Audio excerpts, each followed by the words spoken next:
ও তো ক্ষমা চেয়ে নিয়েছে সঞ্জয় দা।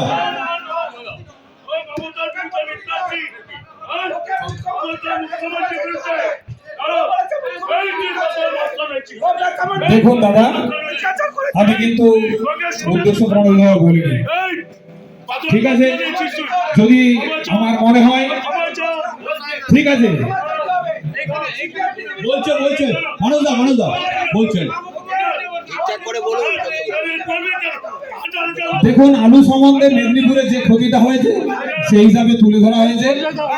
আমি এটা অনুরোধ করছি আপনাদেরকে,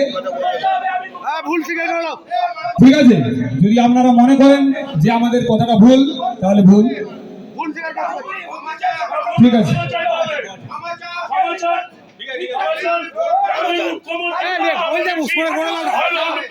দেখুন দাদা, আলু সম্বন্ধে সংগঠন বলতে গেলে আলুর নীতি নিয়ে আমি কথা বলেছি, নীতির বাইরে কোনো কথা আমি বলিনি।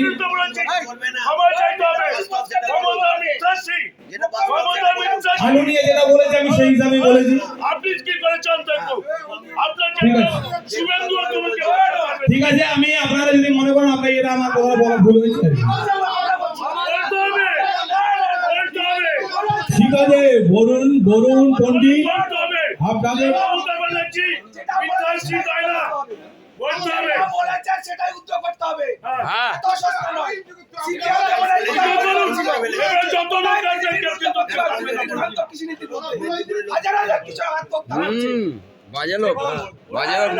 ভুল হয়েছে বলতে কি, আলু নীতি সম্বন্ধে যেটা বলেছি আমি, আলু নিয়ম। দেখুন, আপনারা এখানে বিশৃঙ্খলা নিশ্চয় করতে পারেন, হুগলি জেলায় আমি এসেছি, আপনারা হয়তো আমাকে যা কিছু বলতে পারেন, সেই নিয়ে আমার কোনো আপত্তি কিছু নেই। আলু সংগঠন সম্বন্ধে যেটা আমার মনে হয়েছে আমি সেটা বলেছি। আলু নীতি সম্বন্ধে সরকারের সমালোচনা আমি নিশ্চয় করেছি যে নীতিটা ভুল, কিন্তু আমি প্রথমেই বলেছি যে কম্বল পেটাই মানে আমাদের উদ্দেশ্য সেটা নয়। আমি বলছি মুখ্যমন্ত্রী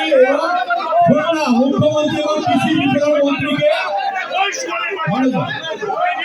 মুখ্যমন্ত্রী এবং কৃষি বিভাগ মন্ত্রীকে এটা বলেছেন মিথ্যাবাদীরা এবং হচ্ছে মিথ্যাশী, এটা বরুণ পণ্ডিত অন্যায় স্বীকার করে নিচ্ছে। বরুণ পণ্ডিতের এটা বলা মুখ্যমন্ত্রীকে এবং আমাদের মাননীয় মন্ত্রী বেচারাম মান্নাকে মিথ্যাশী বলার জন্য আমরা আপনাদের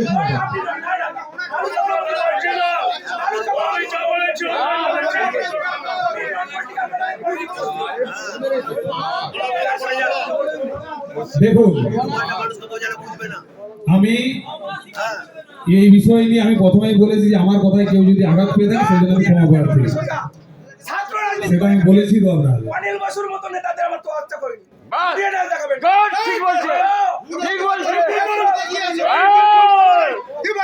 ঠিক আছে, যদি আমার ভুল বলা হয়েছে, ঠিক আছে?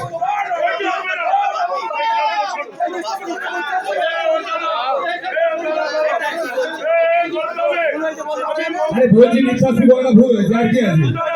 বললাম তো আমি মিথ্যাশী বলাটা ভুল হয়েছে। বিরুদ্ধে যা বলেছি আমি ক্ষমা প্রার্থী, মাননীয় মুখ্যমন্ত্রীর বিরুদ্ধে যা বলেছি আমি ক্ষমা প্রার্থী, আমি ক্ষমা চাইছি।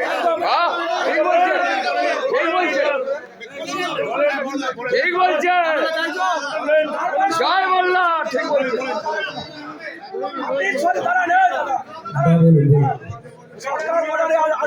জয় মোল্লা, সেই সম্বন্ধে আপনার অভিযোগ থাকতেই পারে। না না, সরকার বর্ডারে আলু আটকাচ্ছে বলতে দাদা আমাদের মেদিনীপুরের আলুগুলো বিক্রি হয়নি, আমরা বাইরে গেছি, সেটা কেউ বলেননি। তখন তো আপনারাও আগে এসে বলেননি কোনো কথা। ঠিক আছে, আমি বললাম তো যে কথাটা উইথড্র করে নিচ্ছি, ঠিক আছে?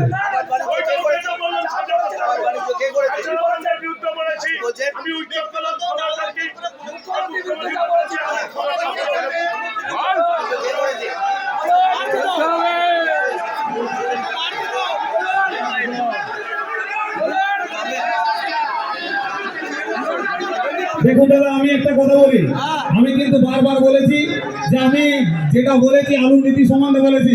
আপনারা এরপরে আমাকে যা করবেন করুন, আমার কোনো আপত্তি কিছু নেই। আপনারা যে আমাকে মারধর করেন আমরা যে মারধর করেন তারপরে মিডিয়া যা চিন্তা ভাবনা করবে করুক।